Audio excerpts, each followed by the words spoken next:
This week on the Art of SBA Lending. I hope Lumos is right. I still think some people really know how to grind for 36 months until they go upside down, unfortunately. I also think that there's a little bit of entrepreneurial, I will do whatever it takes to keep my business afloat. Death, disability, Divorce. drugs, divorce. Divorce. And then the final one is just dumbass. In other words, common, right? But I mean, And didn't expect to have the bleep button ready for K. Yeah. Wow. I love it. I love it.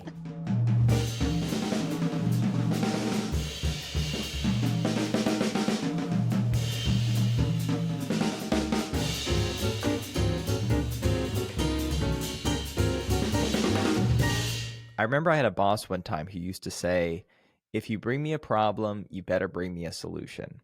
Well, the problem is that taking titled vehicles as collateral can be very cumbersome. And the solution is CorpSmart. When you have a loan involving titled vehicles, CorpSmart is there to handle everything, from transferring the registration to taking title to making sure that the sales tax is paid. And I've got to be honest, I didn't even realize sales tax was a thing until just a few years ago when my borrower called me from the closing table because he got hit with a $50,000 bill at closing that I didn't account for in my structure. And so in the spirit of solutions, CorpSmart has an offer just for Art of SBA listeners. Now you can quickly and easily request a DMV quote directly from the CorpSmart website so that you can accurately account for all of your closing costs upfront and properly structure your loans. Just go to corp-smart.com/artofsba. We'll leave a link down below. Hello and welcome back to the Art of SBA Lending. I'm your host, Ray Drew. Today we're going to be breaking down the latest default rate data. We're going to be analyzing trends and offering solutions, because that's what we do here at the Art of SBA. Let's start with the headline that everybody is talking about. Default rates are up. The annual default rate for fiscal year 2024 was 3.69%, which is up like 70% over the last 24 months. Now, when you say it like that, it sounds bad. Yeah, and when you look at the trend line on the graph, it looks scary. So the question is, why are default rates on the rise? And what does this mean for the SBA 7A program? And most of all, what can we do as lenders to minimize the damage? Here with me to break it all down is my panel of Art of SBA contributors, Mike Breckheimer, President and CEO of Windsor Advantage, Kay Anderson, Senior Vice President at Live Oak Bank, and Jane Castro, who has been working on the front lines as a portfolio manager of an SBLC. Panel, thank you for being with me today. All right, we have a lot to cover, and I want to start with this. Why? Mike, let me start with you. Why do you think default rates are on the rise? Yeah, I mean, it's a good question. We don't have a crystal ball, right? But I think at least what we're seeing kind of with our array of lenders and then what we're hearing in the marketplace, Ray, is a couple factors. One, when you just look at the math, you look at the historic trend in average loan size over the last, post-pandemic years, it continues to increase, right? So as loans go bad by number, if the average loan size is obviously increasing in general year over year, one would believe that overall default number by dollar amount would increase. So I think that's got a little bit of a contributor factor to it. The other, I think, is that if you look at kind of historic default rates by what I call product set or types of, and let's keep it to 7A, types of 7A lending, small loans tend to default at a little bit of a higher rate, right?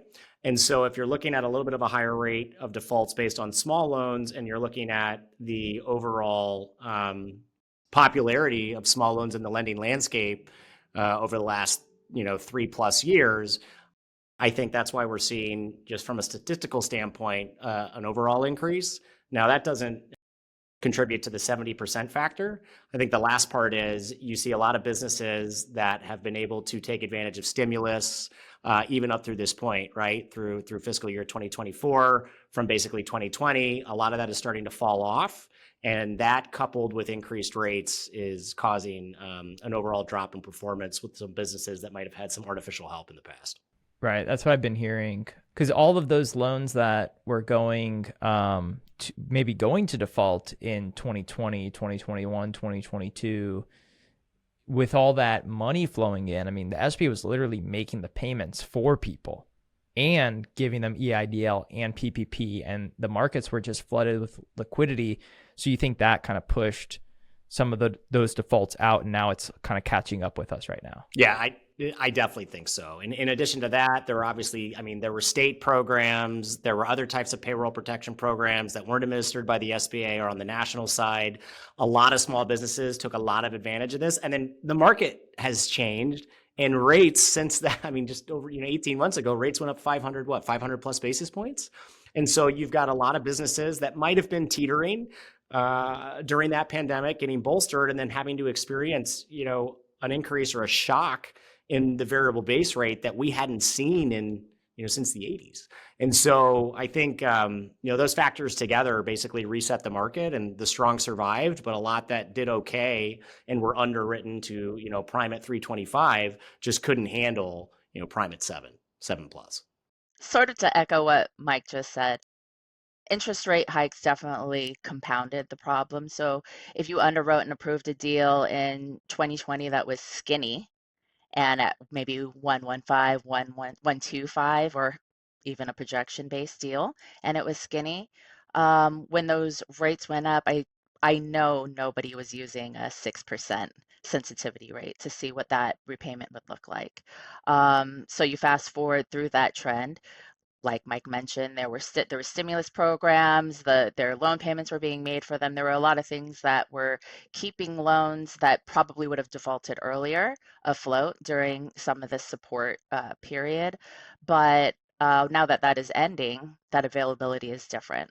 Additionally to that, I think that borrowers don't really know about the program. They learned about the program because of PPP and COVID and everything like that. But outside of sort of this cultural feeling that this was free money for some folks, they don't actually know what happens next. What happens when it defaults? What happens when I'm in trouble? Who do I call? What do I do?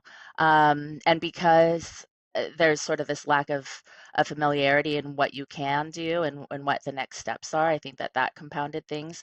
I also think that there's a little bit of the entrepreneurial, I will do whatever it takes to keep my business afloat. And something else that I think has compounded default rates and also having to go after SBA guarantees and liquidation efforts is that, unfortunately, borrowers are borrowing more and leveraging even further. So you've got government debt that over leveraged to try to stimulate things. You've got hard money debt that's over leveraging things. Everything is impacting your liquidity. We know that most customers are paying lower. So I think it's sort of a domino effect as far as default rates for the lender goes. But that makes sense. But I think that it's sort of a compounded issue. You're right. It's because the rates are going up. Mm-hmm. Because a lot of people are pointing to some of the regulation changes within the 7A program, Kay. And I'm wondering, do you think that is playing into it, or do you think it's primarily interest rates and those other factors that have been mentioned? Yeah, I agree with you, Ray, that a lot of people that are prominent in our industry are pointing to rule changes and saying that is a great contributor to the default rate changes. But at Live Oak, I don't know, we think way more in terms of that it's related to the default rate changes are related to the interest rate rises. When we started hiring external lenders here about 5 years ago, I don't think anybody was underwriting. We used a lot of prime plus variable rates, and I don't think any of the people here in credit were thinking in terms of the interest rates that we have today. And I think that the borrowers are stressed. So we obviously monitor it very closely. At Live Oak, everything is geared to maintaining the credit quality of our portfolio. It is the number one thing that we look at, and lenders are compensated. And definitely it's taken into account the credit quality of the lenders' portfolios. To echo Kay's point, I think I completely agree. So we talk about overall the mathematics of the loan size, kind of on average going up, the increase in small dollar loans, probably contributing somewhat to the factor. But if you look at kind of some of the empirical evidence over the last 5-10 years, there's been a lot of charts out on LinkedIn and some other great visuals lately where everyone here watching this podcast. Shout out Lumos. Shout out Lumos can look at this data rather quickly, right? Loans that were originated in 2022 have taken a beating And that makes sense because a lot of those loans were written when prime was 350. And then within a single year, prime jumped up to, I think, 7, right? 675, 7. So that rate shock environment just wasn't, foreseen. And so you got a client, a borrower who's put everything into wanting to start this dream in this business. It's kind of a shame. And they were underwritten, super excited and able to perform at a certain level, but maybe they just couldn't make it when, rates jumped up 300 bips, especially if they're a startup or their plan just didn't adhere to it. And so I think that is contributing to what we're seeing now, Ray, whereas people scrapped to try to make this thing work for a couple years, really, really tried to power through. And we're just unfortunately kind of seeing the impact 24 months later of what those rate shocks did to us in 2022. Yeah, well, and when you look at the data too, like I don't see any signs that it's, I mean, at least in the early default, because basically fiscal year 2024 was essentially all with the new rule changes, and there was no spike in early defaults, right? There. But then when you look at the trend of default rate over the trend of prime, it's like matches perfect. Yeah, they run together. Yeah. It's. I mean, I know that in the rule change thing, like here at Live Oak, I sat the other day with the woman who runs our small loan program. I was talking to her about when will it be fully automated? When will we have this? When will we have all these different features? And she happened to mention to me that she said, in our small loan program, we haven't had one single default, which means we're leaving a lot on the table, right? We're not one of those lenders that's just using the rule changes to fund small loans, right? For profitability. We're still being ultra conservative in what we do, probably too conservative.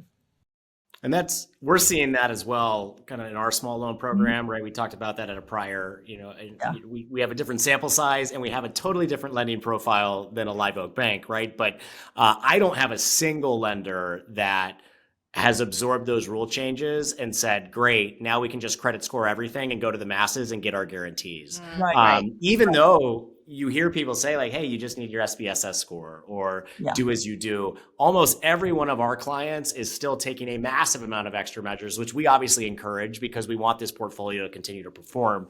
So to Kay's point, those that are noting the rule changes may be right in a couple of years from now. I still don't think there's enough time. I don't think there's enough seasoning, and there's not enough of a sample size of those totally leveraging kind of that freedom within those rule changes yet. No one's being, at least I know in our portfolio, no one is aggressive enough, in my opinion, to blame those rule changes at this point. And nobody really jumped into them right away either.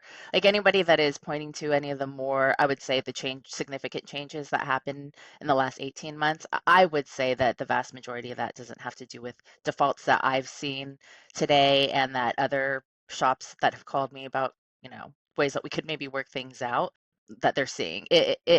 It's not just interest rates, but it is certainly centered in interest rates, and then sort of it spans out from there because of other contributing factors. Right. I mean, we always refer to the 5 Ds, right? Control, death, disability. What are they? Death, disability, drugs, divorce. And then the final one is just dumbass. In other words, common, right? But I mean, and didn't expect to have the bleep button ready for Kay. Yeah, wow, I love it. I love it. Uncensored. Before we get into the episode, I want to tell you a quick story. I was at the BDO retreat earlier this year, sitting next to Dustin Baker and one of the Shatterbox learners that he had recruited into the SBA industry. Her name is Sarah. And Sarah told me that she closed $10 million in her first 6 months as a BDO. I look over at Dustin and I asked him, why would anyone hire an $8 to $12 million producer anymore? Sarah is one of many Shatterbox learners who has proven that you can take a smart young person with no SBA experience, teach them SBA, and in many cases, they will outproduce seasoned BDOs right out of the gate. Why are we so willing to hire a mediocre BDO with a 6-figure salary when you can hire your next rock star, someone with unlimited potential, for half the price? You have no more excuse. Shatterbox has created the best learning platform ever created for the SBA lending industry. Join the 20 plus Shatterbox clients who have already taken the plunge on building talent from the ground up. I'm going to leave a link down below just for Art of SBA listeners. So if you want to learn how Shatterbox can help you hire and invest in bright young talent without breaking the bank, reach out and set up a discovery call today. I think what's more important is what these lenders that we're seeing now that are having default rates, us included, is how they're addressing the defaults. What are they doing specifically? And in my role, I talk to lenders every day of the week from different banks, which is really interesting because they have typically what happens, what they tell me is that credit instantly tightens the box. That's the first response. That's like the first responder, right?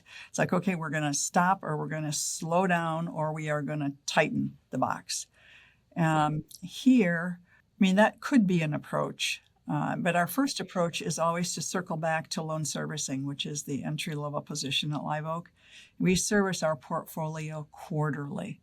So we go back and hit really hard on the individuals in that group and talk to them about, how they're analyzing those quarterly financials, how they're looking for trends, and how they're converting loans in their portfolios to their what we call their personal watch list.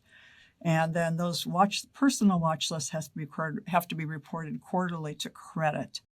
So we take great care in getting early information on our customers. So on our watch. So that's fascinating. I want to actually dive in deeper on that, Kay. Because this is one of the most interesting things to me about Live Oak is they've scaled to number one in the country and have a below average default rate, still sub 3%, where some of the most active portfolios are going 5+%. And you're saying a lot of that has to do with this proactive approach to your portfolio management. It does. It's a big investment. I mean, the entry-level position at Live Oak is from grad students or students from universities that we bring in, hopefully the best and the brightest, and we train them how to analyze financial statements. But they have to collect financial statements quarterly.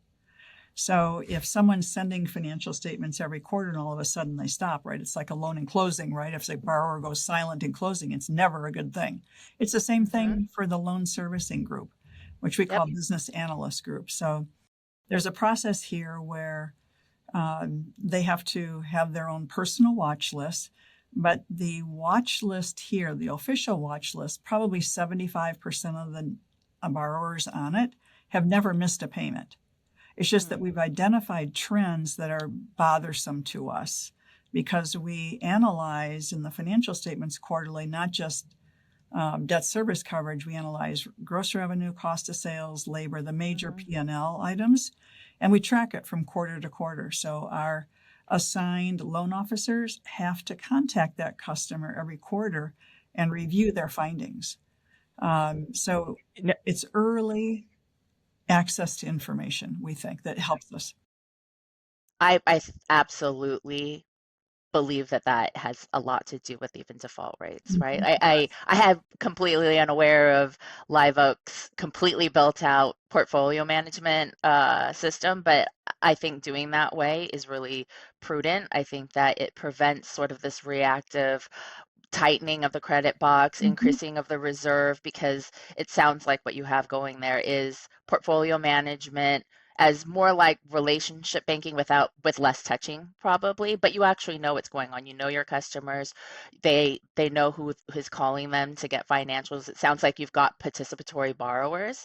Unfortunately, I think that that's not really the attitude of a lot of lenders. I spoke with a lender whose default rate prior to this year was 0.00001, something like that. I think they had like less than 20 loans that ever defaulted ever. And now they're closer to like 1-2% now and growing, and they have no idea what to do. They've only collected or attempted to collect financials, right? Because you can't, like, technical default for financial statement submissions isn't a thing. So you just have to keep rolling with it. Like Kay said, if you don't have it, you don't have it. So number one, lenders weren't really taking portfolio management as far as risk of the portfolio seriously. Previously, it was just sort of like, yeah, sure, get the insurance in case we, have to liquidate, something like that. And I think additionally to that, there are lenders that because they didn't have any defaulted loans before, they don't know what to do next. Right. They don't know what workouts look That's like. right. They don't have a credit policy for workouts. And so they might just sort of force liquidation efforts, which I think just makes it even worse. So It even funnels down to your Wow. profitability too, right? right. Because when you force liquidation rather than working it out, you lose on all that interest. That's right. um, We do the so go ahead. reverse, right? So we don't hesitate here. So if you've been sending quarterly financial statements and you all of a sudden go silent, that loan servicing officer, this 22-year-old person, right, flies out to meet that customer. You have to go see them and meet them face to face. Yep. I don't think most banks or most lenders take that. Man, it's been probably 10, 15 years since I flew Wow. out to see somebody, Kay. So I think also that face-to-face interaction, we do things like, because most of our loans are, we're a cash flow lender, so we aren't making loan decisions based on collateral generally, especially for business acquisition, change of ownership deals. So it's in our best interest to help them through this. And Right. that's why we go out to see them. We want to see whether or not they really have the desire to stay in business for the length of the loan. And if we assess that they do, we'll help them. We'll build websites for them. We'll put up billboards for them. We'll do anything we can to help them. But if we feel like they're just going to throw the keys at us, right, it's a different approach. It's a different approach. Yeah. This is fascinating. Mike, I operate in an environment that is very cost conscious. Yeah. Is there a financial way to make this? I mean, it's because it's like, obviously a default costs money. Yeah. A defaulted loan that could be avoided saves money. Yep. Yet no one seems to be doing this proactive approach, which Live Oak is doing. They're sharing it here on the open airwaves. Yeah. It's worked. It's proven. Where's the disconnect? Pragmatically speaking, cash is king. And Live Oak Bank, I think, is from a process and a procedure standpoint, one of the best in the business. We all know it, and one of the most prudent, and also has the ability to pay for a lot of this, to Kay's point, and make that investment. I think you see lenders starting out that may not want to invest as heavily in the fixed expense of the people, process, and technology required to prudently follow up on a quarterly basis. We do follow up quarterly for a large amount of our lenders, right? I mean, we service about 100 plus lenders right now in the active book. We're talking to about 100 plus more at any given time.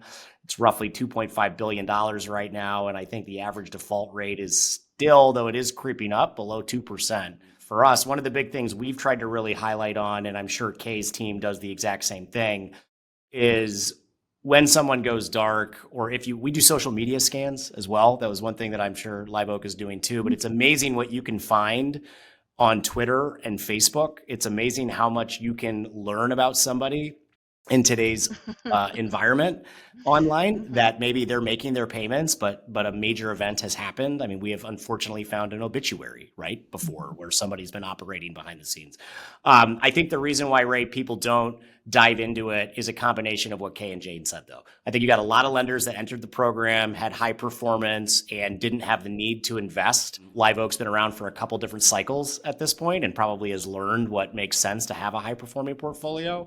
And then they also need the purse. They need the ability to have had a large enough portfolio, sold enough loans, made enough non-interest income, or have a big enough portfolio to hold loans and make interest income to pay for that PM group if they want to invest in it full-time in-house. And, obviously shout out to those outsourcers who maybe can help with those different areas as well, to as you scale. Organizations looking to scale, right? But I think it's a mix, right? It's a mix of, maybe not having that oh shoot moment when something really goes upside down for the first time, and then not wanting to make the investment up front because it's a big burn at the, in the beginning to protect that portfolio.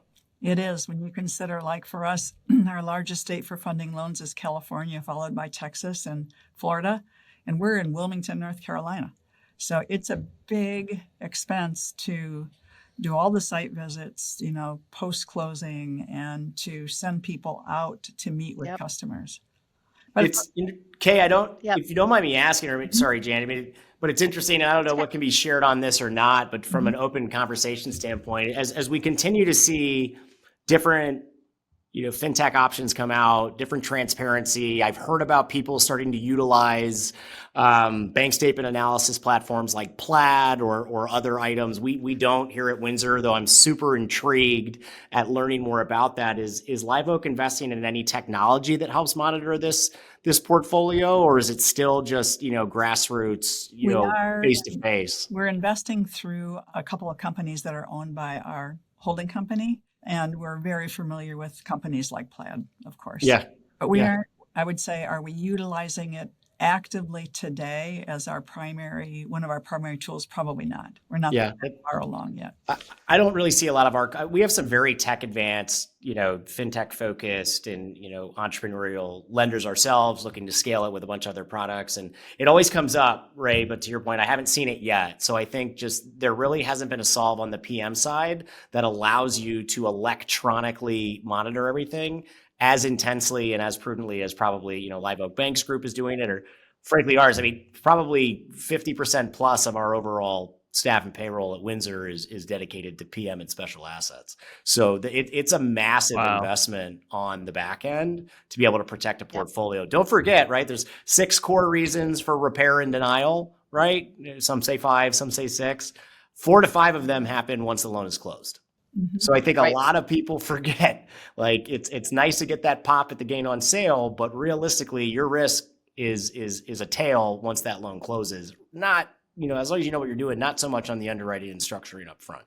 Yeah, I think too, here, one of the things that we did when we started the bank, if you wanted to work at Live Oak, you had to live here in Wilmington. So we have about 1,000 people on campus where I sit right now. And so they have that advantage, and there's no working remote here. If you're employed here, you come into the office every day. And I think we have that advantage of they all sit together, right? So they learn better, they're more creative, they hear their neighbor talking about stories about their borrower. They learn that way too. And for us, so we have today, I would say 50 BDOs roughly, what you would call BDOs in the field. And there are another 100 SBA lenders, probably more than that here, that sit in these buildings where I am right now. And they're the vertical lenders. So when we're talking about default rates internally, our default rate for our verticals is considerably different than for our external lenders, because our vertical lenders are true lenders. They work on one kind of loan all day long, and they're experts in that. So it's you're saying it's lower. Of course it's lower, because we understand those industries so well. So much better. So much better. Whereas, your local manufacturing company 2 miles down from the road from where you live, we have no experience with them, right? It's a one-off deal. Right. Big difference. Well, I would say that even sort of this like cultural model that it sounds like, I feel like we're sort of like marketing Live Oak's process right now. Okay. But when your borrowers know who you are, that's why people come on the pod. We're all yeah. repping our set. I think that when you're proactively speaking with your customers, going out on site visits, doing these things, they're going to be open and honest with you. When they have a face associated with their lender that cares whether or not they're struggling or succeeding, they're going to tell you way earlier what's going on. Right. I can tell you, even when I was at different shops that I was at, and when customers would call when it was too late, and having to have that conversation, like, there's literally nothing I can do for you at this point. Yeah. And, if you've got to choose between the last $20,000 that you have in the bank to feed your family and pay your mortgage until the end of the year, we need to have that conversation probably 12 months prior before you took 3 hard money loans on. Yeah. Your customers won't take those 3 hard money loans on if they have a relationship with their portfolio manager, if they're able to call someone and say, I'm struggling. I actually don't even know why I'm struggling. My sales are going up. They might not even really understand cash flow cycle crunches and the pain that they're feeling. And I think that when you have that built out portfolio management group, when you think about servicing as part of the overall profitability of the lifespan of a loan, Mhm. rather than this like siloed expense cost center, Yeah. I think as a lender, you're better prepared for the long haul. Mhm. I think the difference is not all lenders are trying to scale for long haul. They are trying to scale for year 7 to 10 sale of assets. Right. I get that. Very So, true. Those are great points, Jane. And one other thing you just, made me think of, and it's another thing that Live Oak does that, a lot of other shops don't, but they're a national lender and they actually meet, is it all of your borrowers in person or most of them? I know during COVID, maybe Most it of was. them we meet I mean, the smaller loans, we have guidelines now that you can do video calls with them, but certainly, I should know these off the top of my head, I don't, but I would say that any loan that is a 7A loan with 75% guarantee that's $1 million or more has to have a personal face-to-face visit, preferably before the credit decision. And I would think that also plays into it because now you have that human connection that's been made prior to closing. And at minimum, when you're asking them for quarterly financials, like this is a human you've met Yes, asking you that's for right. quarterly right, financials, not some random faceless person through the I phone. think right. another thing that's really, really simple that we do that any lender could do is we require our portfolio managers, these young graduates, college graduates, to give their personal cell phone numbers to each customer they're assigned to. We do too. So simple. And We do too. we Amazing. make them answer So many the gold. phone. This episode is dripping in prudence. I mean, another nugget that I think goes off both of those, I'm sure Jane's doing this at Live Oak, and to Jane's point earlier, we have seen, and Jane brought it up all the way at the beginning, right? People layering debt, stacking debt, which obviously is causing problems, especially in this environment where, Prime Plus is not looking as attractive against an MCA as it used to.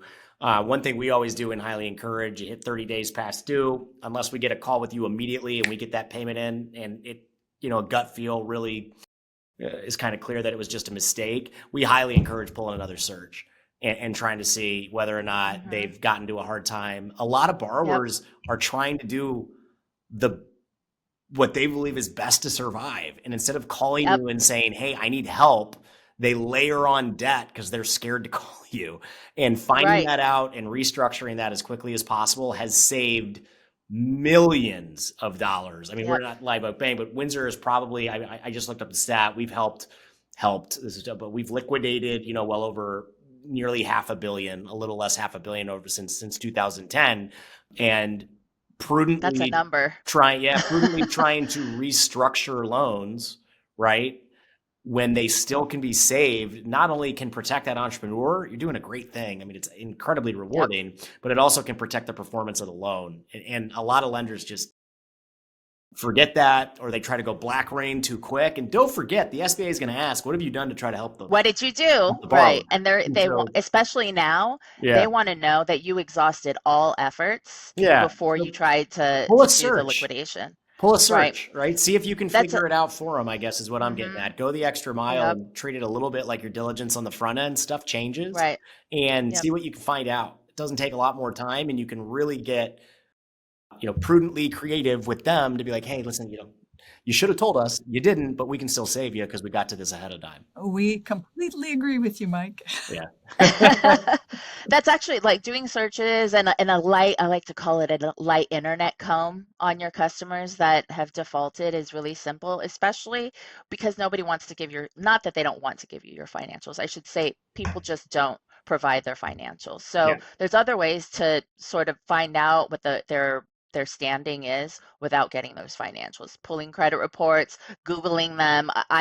We actually found out that a loan that was making regular payments, not in default at all, never made a late one. They sold the restaurant and it was no longer a Chinese restaurant. It was a Greek restaurant. Yeah. So the payments were still being made, but they were being made by this new restaurant owner that was paying the old owner that was paying the lender. And so it was just the person that brought this to the table was newer and they were just doing the things that I had suggested to, look this up, figure it out. Like, this is just your portfolio. It wasn't even an exercise in default.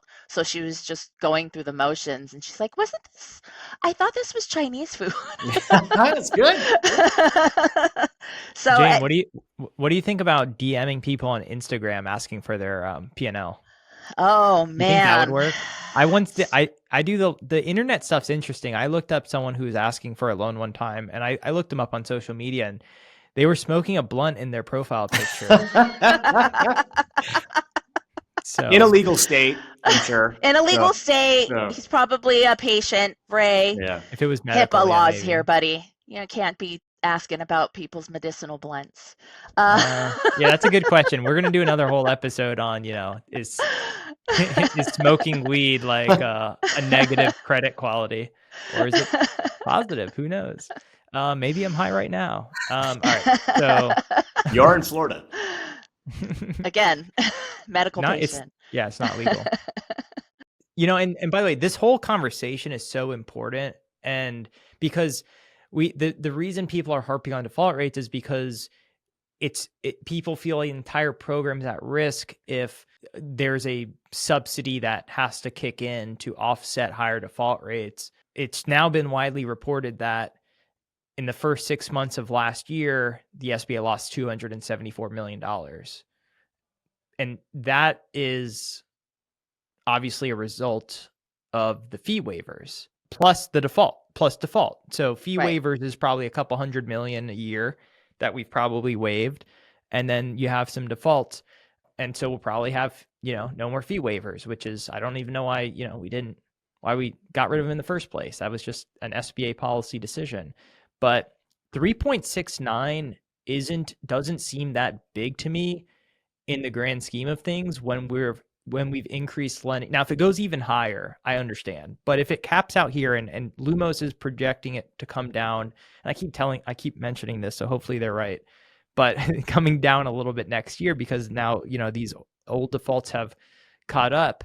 But if that's the case, while increasing lending to doing 70,000 units last year, and we're on track to do 80,000 units this year, up from 50,000 units, this is one of the biggest successes in history, in my opinion. I totally agree.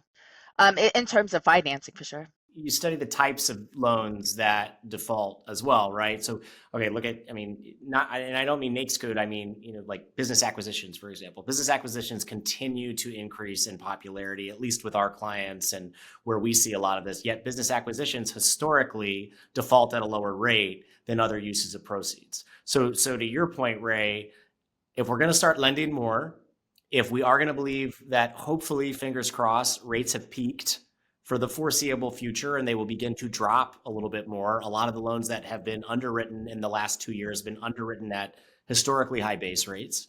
So Right. you have a lot of tailwinds in our favor, I think, of higher use of BizAcs, lower rates, hopefully over the next 36 to 60 months beginning to drop. And then you've got kind of I think zero impact of prior 24-month stimulus that happened before. I hope Lumos is right. I still think some people really know how to grind for 36 months until they go upside down, unfortunately. So I'm a little less bullish. Not trying to be pessimistic, but I think we're going to be in this slog for another 12 to 24 months, and then I think we're going to see the benefits of a decreasing rate curve really start to benefit our borrowers. That plus the overall landscape of lending more is going to dramatically drop our percentage rate. Another topic that doesn't get brought up enough is like how the interest rates are they're based on risk. And so lenders that they want to price their deals at prime plus 275, prime plus 3, they've got to take on more risk to basically get that type of pricing. Yeah, exactly. And then also the SBA increased how much you can charge on a smaller loan to prime plus 4.5 or prime plus 6, respectively. So you're thereby inviting in more risk because now, you can price higher, if that makes sense. I think a little bit of that is echoing the overall attitude with SOP versus credit policy. just because you can do it per SOP doesn't mean that you're going to do it as a lender. I think that overall lenders have been gun shy on taking advantage of some of this stuff. I think I was probably one of the more excited people when equity requirements changed, and there was to me, what I view as an accountability to the seller, that there's actual performance, and now there's real skin in the game in terms of equity, not just, as an added benefit, the seller is doing a seller carry. The pricing is just something to also throw into the conversation, but I think that the fees are the interesting part, because everyone charges the same fee, the guarantee fee, the upfront fee, and that is based on guarantee amount, et cetera. So that all goes into the pot to offset defaults. But then some lenders over here can, do more risky loans and charge more, and that's fine. I mean, it's access to capital. It's within the confines of the program. And then some lenders here want to be more conservative. They're going to do deals closer to prime, and that's all fine too. But does it maybe make sense to have a model where the fee is tied to the risk? If that makes sense, so that less risky deals pay less and riskier deals pay more, and it sort of just helps offset defaults and maybe create some sort of way to make this thing a permanently a zero subsidy program based on, those factors. I think that's an incredibly thoughtful idea. Yeah. Now, I do, Ray, I hate to put it back on the host, as a BDO that has to sell this, right? How do you sell this to borrowers or applicants and say, we think you're riskier, so you're going to have to pay more, or pay more? There's, I think you're, I would argue, the best at marketing that I know. I think it can be done, but you have to have a universal approach. We're already doing it. We're already doing it because it's in the rate. Yeah. You're already selling a higher rate on that deal, because if the market shifts in that direction and you're a C- credit, let's say, then you're not going to have the option to pay less, because everyone's going to be like, oh, this is a 5-point guarantee deal. Yeah. It's either this or a decline. Yeah, I agree. It's like for us, I'm sure that we price less than many lenders do, because our debt service coverage requirements on change of ownership business acquisition deals, is 1.5. Not 1.15, it's 1.5. So it's like, to get that kind of a deal, that quality of credit, you have to pay. You have to price your transaction accordingly. Yep. The scariest thing for me is going back to the rule change. It's not that I fully agree that nobody that I know is doing a $500,000 deal because it scored 175 on E-Tran or whatever, 155. Everyone I know is still doing cash flow analysis. Now, I think the bank statements are an interesting thing. The data, Lumos, AI, all of this technology is emerging to where we should be able to get more efficient at that stuff. But what the rule changes do is it's like you're on a mountain with a steep drop off, and they've just they removed the fence. No one's going to jump off. Right. But somehow it feels different. You can fall off. Some idiot can come along and fall off and ruin it for all of us. And now we can't go on the mountain anymore. Yeah, it's definitely a case. On a positive note, what I also think it does is it fosters innovation. So you're going to have people that will begin to think about, how do we evaluate credit differently? To case point, how do we underwrite cash flow differently? You can now do it to a bank statement. There are now technologies that are emerging outside of the SBA space that allow you to quickly look into the current cash flow and health of a seasoned business paired with the current health of a personal guarantor, and be able to truly come up with a strength profile that normally would take weeks to collect all the necessary tax returns and dive into and begin to spread and do it the old school way. We've underwrote loans the same way, cash flow based loans the same way as an industry for as long as I think anybody can remember.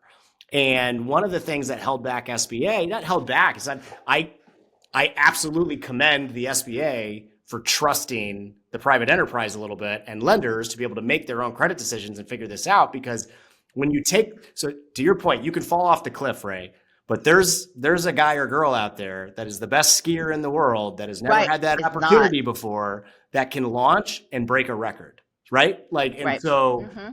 I think by SBA encouraging growth and innovation in the private enterprise, we're going to be able to see a shift to maybe not doing it the old school way, maybe being able to use groups like Luminos or the next innovator in data analytics to say, hey, we cross-reference this with commercial credit card data or other groups Right. outside of 7A, and we can now pretty much predict a 150 and below working capital loan based on a borrower profile that we think we can underwrite Red statements from a credit card, and right? with tax statements that were point in time. So I'm excited to see what comes.